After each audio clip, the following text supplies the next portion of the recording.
All right, so I just got a solo review, and that is going to be for the film "If I Had Legs, I'd Kick You There." This is a movie starring Rose Byrne. There, getting a lot of attention there. Maybe even some Oscar buzz for Rose Byrne in this. This is directed by Mary Bronstein. There, what is going on if in this film here? Well, you got Rose Byrne, who is a mother there, a mother to a child there. I think the child maybe is around maybe 6, 8 years old. There, it seems like, and the child has some type of medical issue. We don't exactly know. They don't give specifics of what the medical issue the child is suffering from, but she's a young child with medical issues there that requires her to have a feeding tube. So that's adds to a lot of stress there with her taking care of her kid because her kid has to make a certain amount of weight for her to be taken off of the feeding tube. Um, in addition to that, you have her husband there who we just hear mainly through phone calls. You just hear the voice of the husband. You don't actually get to see him until way later in the movie, till the very end of it.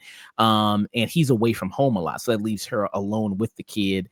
Then also, as you saw in the trailer here, she lives in this house that just had a pipe burst. So all this water came flooded the house there. So she has to move out of her house into a motel. So that adds on top of her stress there with that as well of trying to get her house fixed. So she has a kid with medical issues, the house that she needs to be repaired, and she's calling the contractor 3 times a day, like, "What the fuck are you gonna fix this hole in my wall so I can move back into my place?" Then also on top of that, she has her own like the stress of all that because the gag of this movie, one of the big things is the funny thing is that she's also a therapist too, as well. So she's have all these different issues, and she's a therapist as well, kind of. She's got all these clients. And these clients, it's also funny because like you see the different clients she kind of interacts with. You see 3 recurring ones, and they all kind of seem like mirrors of like issues she's facing in her life there. Like there's this one client who's kind of really kind of clingy, and she's also a mother. And she's like, "Well, I just want to be a great mother, and I don't want to be a bad mother, and I want all these good things to happen to my baby and my child, and I don't want to ruin it." And so that causes there's some weird kind of things that happens with that. There's another client that she has that's like this younger guy that tells her about like the fact that he's had like sexual dreams about her as well. And then there's another client that's like this young, kind of more Gen Z influencer type girl there that just seems like just talking. I mean, I get the point of the therapy. You're supposed to talk about yourself, but she just seems like she's just bragging about shit she does in her life. Like that doesn't, Right. and just wants validation for it. Not really any improvement there. But yeah, I mean, this is mostly, Rose Byrne. I mean, this is her really carrying it, leading the whole thing. And she does an amazing job at it. She's absolutely fantastic in this role. I think she's really, really amazing in this.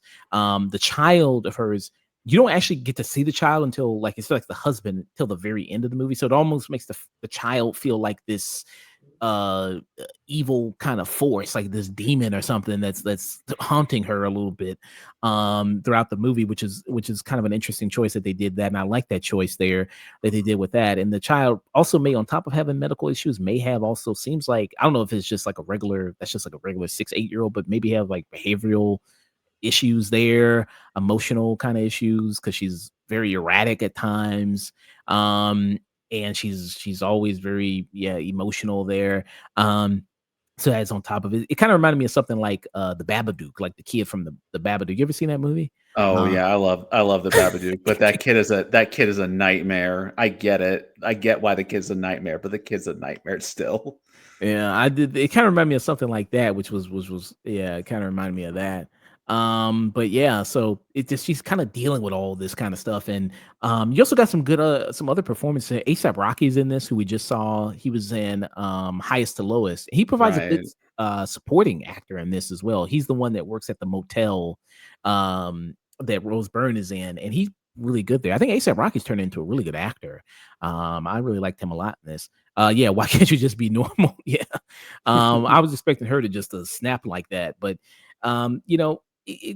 money like these movies that we've seen a lot of movies now that talk about motherhood, that talk about women who deal with kind of the stress of being the mother, that of what all that entails of trying to be the perfect mother. And you kinda see that a lot more in movies now, much like the Amy Adams movie, Night Bitch. Do you ever see that? I never saw Night Bitch. I wanted to see it because I think that title's amazing, but I never saw it. Yeah, I think it's on Hulu. I think it's a Hulu movie. I think you watch it on Hulu there. But, Right. yeah, so it's just about, like, being alone with a kid all day, kinda what that does to you and, trying to get some type of alone time and peace to yourself, and the only it seems like, this hectic day that she has, the only peace she can get is you see in the trailer Conan O'Brien, who's the therapist there, who I think it would have been interesting maybe if you did the therapist like you did the child and her husband, where you didn't get to actually see who the therapist was. Maybe it's just like just this voice that just, is just this ominous kind of thing she's talking to.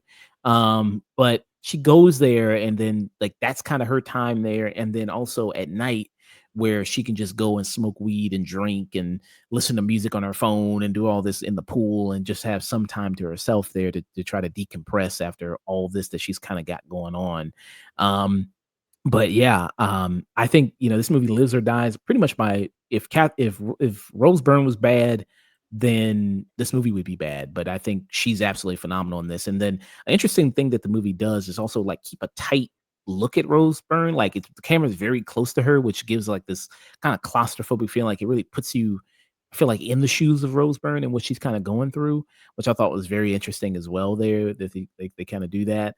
But yeah, I mean, yeah, I really enjoyed this movie a lot. And I could see, I mean, I haven't really thought much about Best Actress, Oscar wise, but I think she'd be top of my list right now. As far as I can't really think of many other Best Actress performances I liked a lot this year. Maybe when we start getting closer to December, maybe I'll start thinking about it more. But yeah, I really enjoyed this quite a bit. I'd give it a peak for me there.